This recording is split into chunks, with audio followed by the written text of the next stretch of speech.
thanks, Chef Hiliadaki. Thank you for joining us today. And For having me. it's it's great to always talk with chefs. So let's start with you telling us a little bit about yourself, your relationship with food, and what when you're growing up. How was it? How was it when you grew up? Uh, uh, how was it?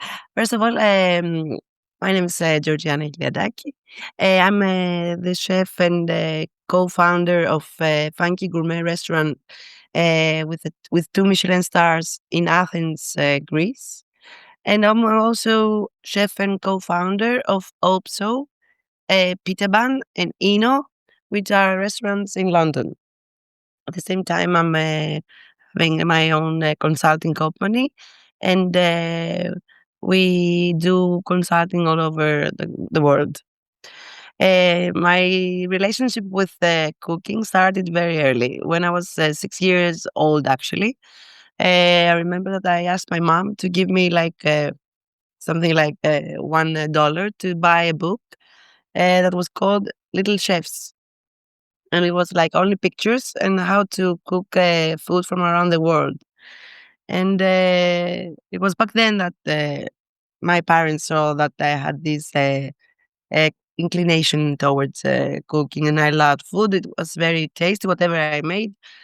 However, the years passed, and when I was about to go for to I finished school, I decided to study as all the people, as all my friends did, and I went to study European studies in Italian, mainly politics and economics of the European Union in England, in Reading University. As soon as I graduated, my father, who was very, like he's very open minded and very he sees ahead of times. He told me that you should go and follow your passion, and he not persuaded me. He told me that actually you have to go to New York, which is like the center of the world at that point in 2000, and do what you love. So I went there. I started and enrolled in the Institute of Culinary Education, which is like one of the best cooking schools in New York, Manhattan. I stayed there for 1 year, and when I came back, I worked in different places. And then with my business partner, Nikos Roussos, that we studied together there, and we met there. And actually, he's my husband now. We opened up. We decided to open up a private business company, Funky Gourmet. It's like we were only cooking at the different houses, and we would. What the concept was behind is that we would bring the restaurant in the house of the guests. Like we only did degustation menus, 13 courses. The one course would follow the other, just like us in the high end restaurants. But at that point, it was on us that we were cooking. We were serving the food. We were doing the washing up afterwards. So it would take like 8 hours for the guests but it was like a very startup thing. And then however, the food was really good. So this, with the word of mouth, the one would suggest it to the other, and so on and so forth. We grew. The company grew very fast, and we decided to become more like a official and more like pros.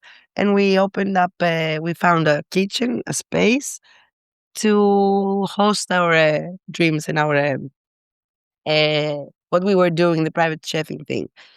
But the restaurant bug was always inside our heart, so we transformed our restaurant our premises that were only for private chefing events into a restaurant. And the rest is history. 2009, we opened Funky Gourmet as a restaurant. And then just in 2 years, we got our first Michelin star. And after 2 years of operation, we got a second star, which was like we were very young at that point. It was like a crazy dream coming true. Funky Gourmet also brought us a lot of publicity, and many people found out about us. So this brought us to our business partners in London, that they were like they got into contact with us, and they suggested that they wanted to open a restaurant in London. And in 2014, together with Andres Labridis and Alex Labridis, we opened OPSO. Uh, Funky Gourmet in the beginning was when it was run as a private chefing company. It was run only by Nikos and me. But when we decided to make it a restaurant, my sister Argiro joined our team, and we the three of us uh, initiated and made this huge success of the restaurant, because my sister we were in the kitchen, and my sister was in front of house taking care of all the guests, the service, the whatever makes a restaurant so to show up, whatever makes the restaurant a nice atmosphere and ambience. It was my sister's success. And 2009, we opened Eno in London with our business partners, because OPSO was like a huge success. The English people, they loved the Greek food, and we decided to open Eno and Pizza Bun. I don't know if you want me to talk about these restaurants. I have been talking endlessly, so to be. No, it's good to get a bit of sense of the background of the story. I'll ask you a little bit about also and Piriban in a little bit. Yeah. But I'm interested in knowing, why did you pick the name Funky Gourmet? Is there any particular reason? It came by by chance, I would say, because it is more like a descriptive name. And when we were thinking of, we were talking with my father, Nikos, and me, and my sister, and we were thinking, what should we open? What should we do? What should we do? We wanted to open a restaurant before when the catering business started. So we couldn't find the concept. That was what was missing. And my father was suggested, why don't you open something which is like gourmet and funky? So like this Funky Gourmet.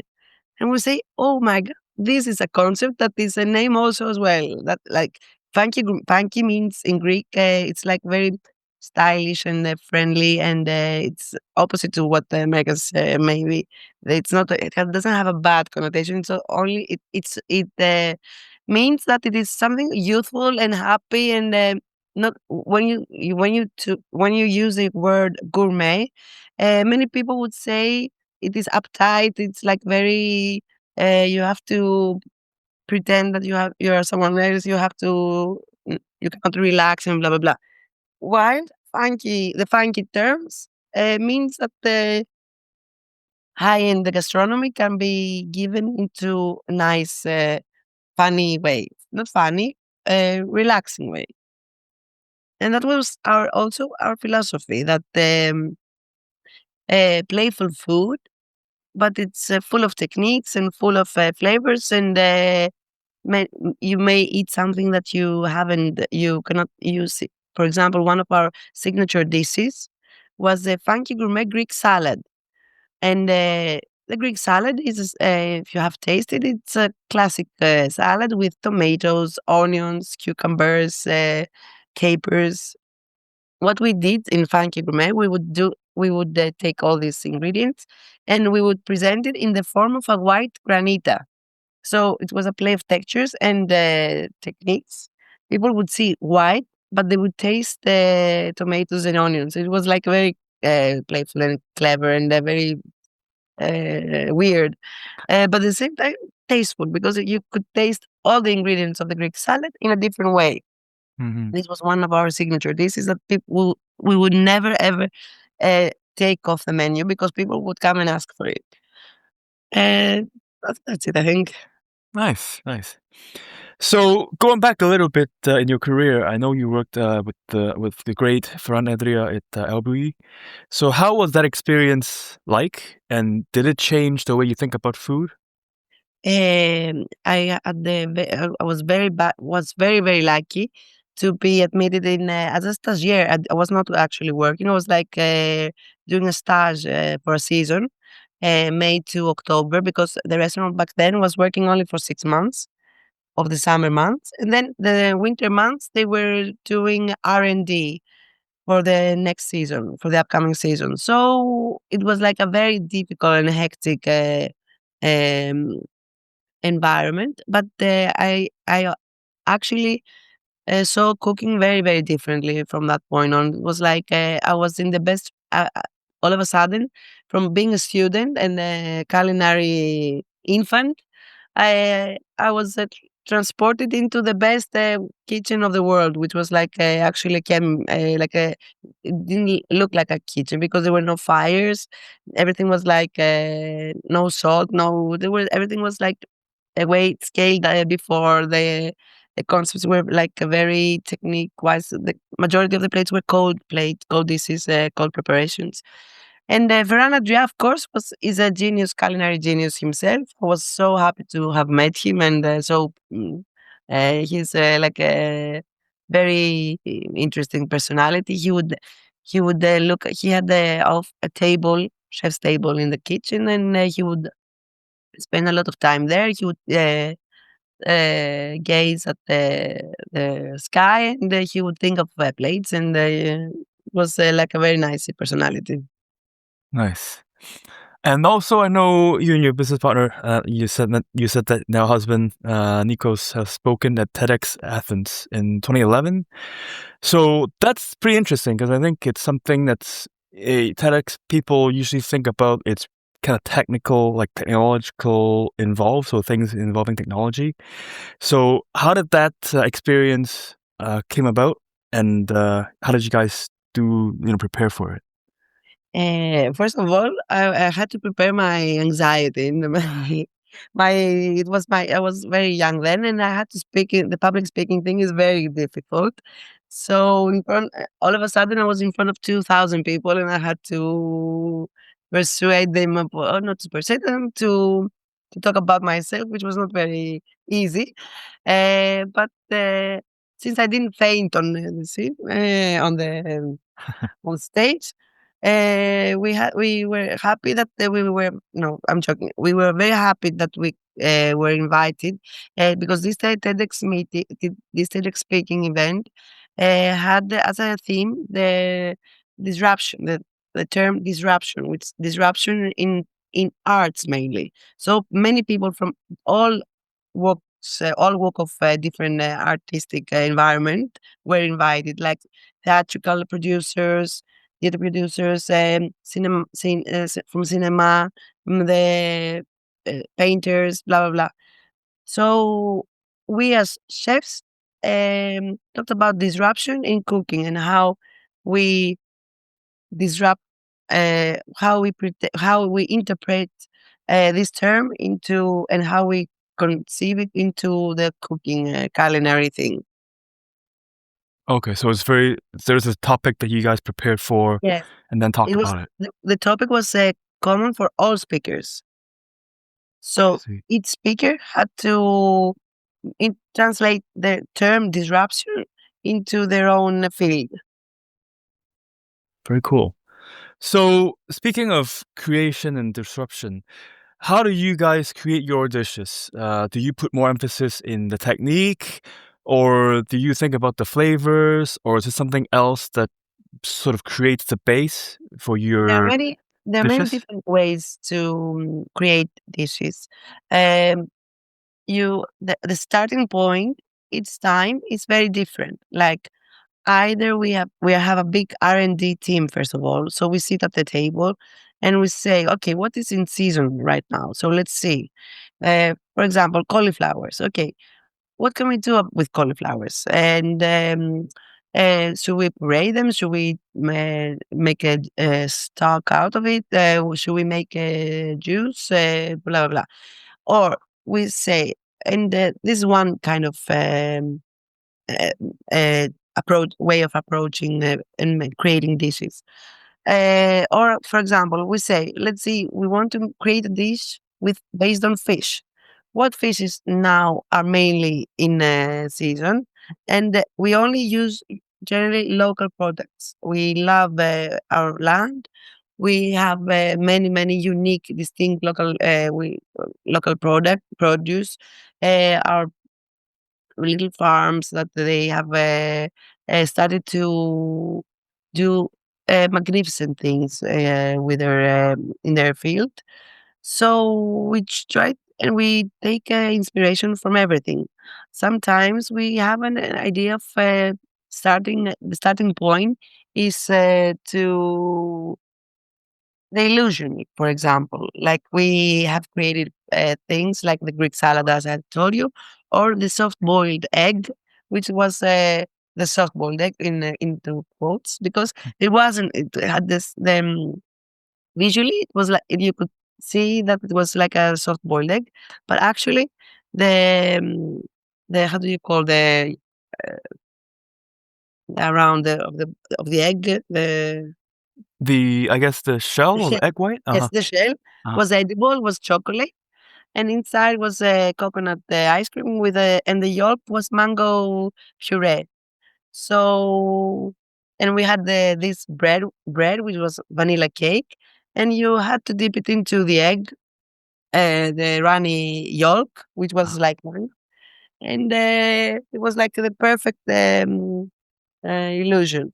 I still remember some guests that we would because we would order we would serve this dish as the first dessert after the main courses. So they didn't know it was a dessert because it was the first day in the row.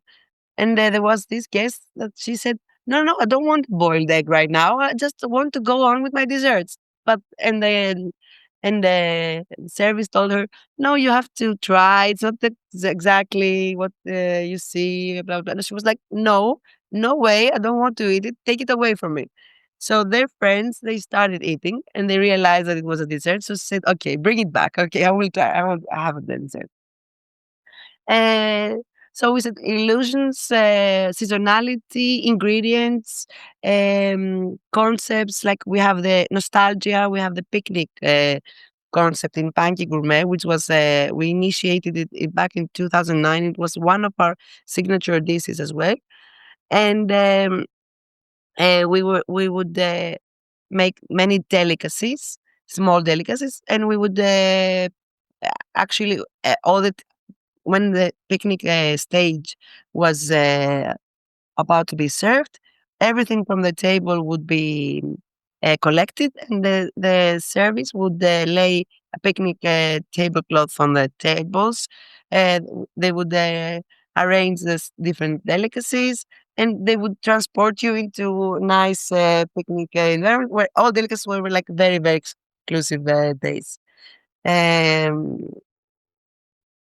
this is about it, and of course, we have huge respect to our Greek culinary tradition and to the Mediterranean diet, and this is mainly proved in our restaurants in London that they have met huge success because they see we for actually in London we every month we send many different products from Greece. So you can have the same uh, feeling as if you were here in Athens, Greece, and Italy. I see. So I guess we can talk about a little bit the restaurants you have in London. So you have concentrated more, like you said, in OPSO, and Peterbun. Currently, they're in London. Do you operate differently for each of the individual concepts or restaurants? Yes, of course, because as the same goes with your as the your what would you do with your children? You love them, all of them, but you treat them differently because each one has its own demands and its own personality, blah blah blah.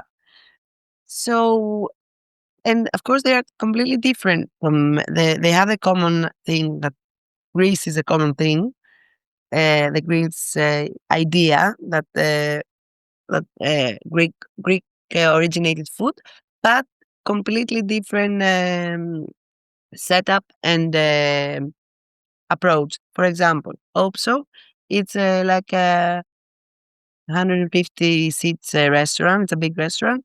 It works from brunch to dinner daily, and It is modern Greek food brought in London. Eno, well, sorry, many people ask what OPSO means. And OPSO is the word for delicacy in ancient Greek. So this is a point of inspiration. Eno, on the other hand, means wine in Greek, not only in ancient Greek. And it is like a small Greek tapas place. You eat by the counter. Behind the counter, there is a open robata, open grill, open flame, and chefs they cook the things on fire, like the charcoal concept. In Greece, we use a lot of the charcoal food, charcoal technique for for our traditional foods. So this is this is a concept in Eno, a bit elevated, of course, and it serves only Greek wines, and you can have very excellent wines by the glass with a method of Coravin. You know that you can open one bottle of wine which costs like, I don't know, 20 $300, and you don't open the wine. You just put a needle inside, and you can extract one portion of the wine of the wine, and without ever opening the bottle, so it doesn't oxidize, and you can use it for like a 1 year, and you can keep it like that. So you have the opportunity in this way to try very premium wines that you maybe you didn't want to open the whole bottle, or you didn't want to you couldn't afford the whole bottle, but you still wanted to try. Um, and then it's pita ban. Itaban is based in it's a street food concept. It's based on the souvlaki thing that we have in Greece. It's one of my favorite foods. Many people ask me, "What is your favorite food?" Souvlaki is definitely one of these. Um, and it's again, it is elevated in the because all meat are cooked sous vide, and many things are again in the charcoal, and we have brought our own pita bread we brought from Greece, from a small producer. The recipe is ours, so he makes it just for us.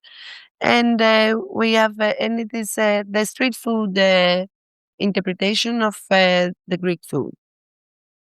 Very Again, nice. So they're all yes, very different. yes, very different. Nice. So talking about the different, I guess, aspects of Greek food. So I live in Toronto, Canada. There is actually a huge Greek community here. So for us, Canadians or people that are not Greek, there are a lot of stereotypes about Greek food. So maybe souvlaki, maybe the typical Lasagna. salads, like you said.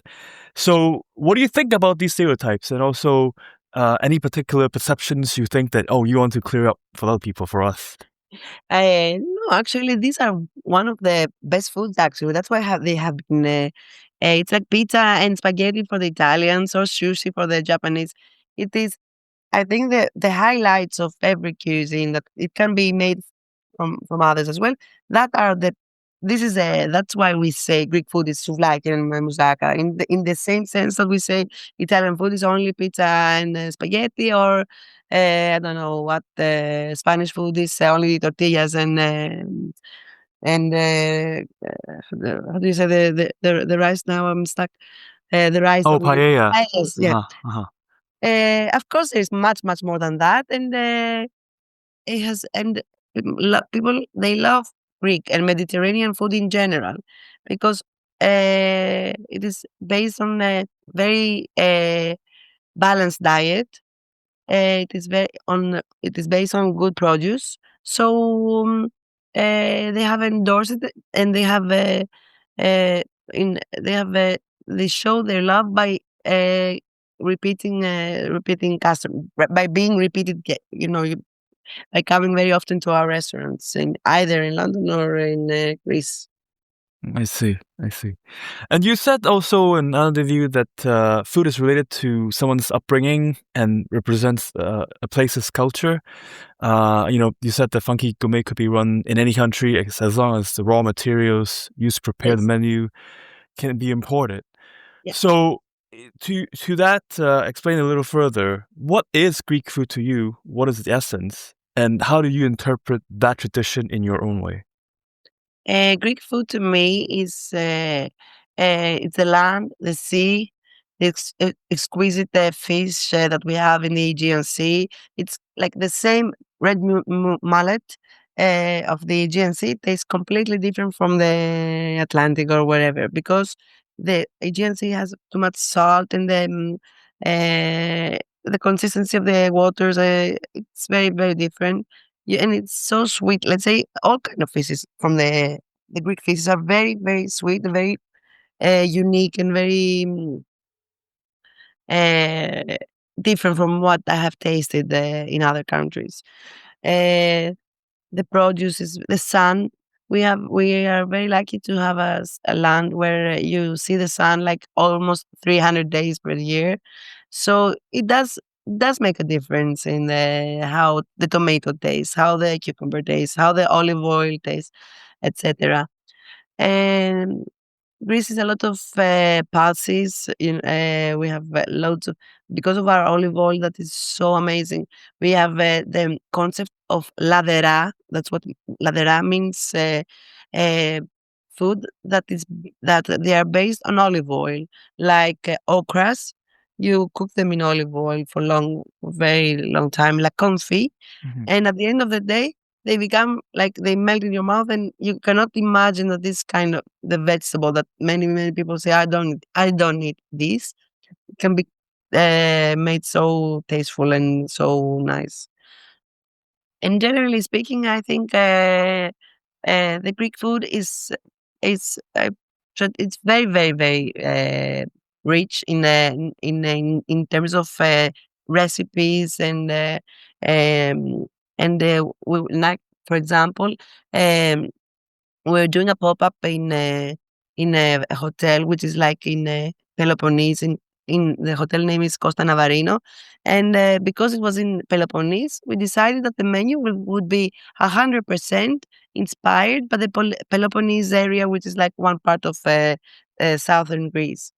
And we with our team while we were doing R&D, we were digging up recipes and we were googling and blah blah blah, and we found a huge amount of things that were like so interesting, and we would never believe like that these were part of our culinary tradition. Um, from ancient times until nowadays. For example, one combination that we found is that the ancient Greeks would combine sea urchin with lamb brains. Wow. Which is like, what a combination is that? So we were like, "Oh my god," when we heard that, we were like, the mind was going we sat in the kitchen and we did many different combinations, and actually it tastes amazing. What was one of the most tasteful dishes ever of the whole menu. And, in the beginning, people would say, "Oh my god, this is so peculiar combination," and then they would say, "Oh my god, bring us more." So this is Greece is very very versatile. It has many things that its culinary tradition is very it's vast, huge, and amazing. Yeah, I mean, I can imagine just the historical traditions that the Yes. Greek food, obviously from thousands of years ago, that's been passed on, right? So that's always a great thing, I think. So going into a little bit about the industry, I've heard that you have an opinion about sort of surviving in the male-dominated kitchen. The environment is a little challenge, and you had to overcome those things. So, do you think that, obviously when you started, times are a little different. Do you think things have changed and improved in this area? And is there other stuff that we can do to help women and other minorities in this industry? Generally speaking, I believe that women are minorities in all kind of professions. Not all, but in the majority of professions. Like even lawyers are less, women are less lawyers, less politicians, less in many fields, and that's because mainly because women, we bear child, we give birth, and this. Maybe for many women, it changes we say, uh, your priorities. You said but that's why I think women are less in the field of every kind of profession. The same goes for cooking as well, because cooking has different, very hard uh, timetable, no timeline. How do you say? You have to work long hours and to work when the others are having fun, to work on the holidays, blah, blah, blah. So this is what makes it for me, that women, then that's why women are less than the men in this field. Also, but nowadays, I think that this has changed a lot, and I get many CVs from women, and actually in Funky Gourmet, our restaurant, the majority of the personnel of the staff was women inside kitchen and in front of house and back of house, and they were the most objectively the best, better than the men. So no, I'm joking, but um, I cannot be objective about that. But obviously, we trust a lot the woman power. Mhm. Is there any particular things that you think we can do to help them further their careers in the industry? By treating them equally, I think this is the most important thing, and respecting uh, both both sexes on the same way. I see. That's fair. That's a good point. So I'm kind of confused right now. So because I've got different information, is Funky Restaurant, is it running right now? Or are you in a break right now? No, it's not running. It's on a break. It's Okay. actually closed until because we closed in 2019 because we wanted to relocate in the Hilton hotel. But then COVID happened, and we postponed our plans, and then the hotel is being rebuilt, renovated, so it will take a few years, and then we will see. But probably we are not sure if we will reopen it, because the momentum has was lost. So at the time we're doing many different things, and we find so much pleasure in all of these. So I don't know. We'll see. I cannot be sure about anything. Right, right. Fair enough. So while that's happening, you also, like you mentioned, you have a consulting service. Yes. So what made you want to offer your expertise to other people, and why is that something that you're passionate about? Um, I don't want to offer my expertise. People come and ask me if they want to, if I can offer them my expertise. So I said, okay, of course, because this is part of my job, and it. That's how the company was born, because there is a lot of demand. Many people, they open up restaurants which are not they are not necessarily chefs, owners. They need someone that knows this business and have opened up their own restaurant in the past. So that's the way we consult, and we have this Horeca company, which is both in Athens based and London based, and we can do anything from like architecture. Like we have our team, not ours, not us. We offer the services, kitchen building, menu development, business plans, everything from scratch to opening. Okay, so it's a full service basically from Yes. start to end. Okay, cool.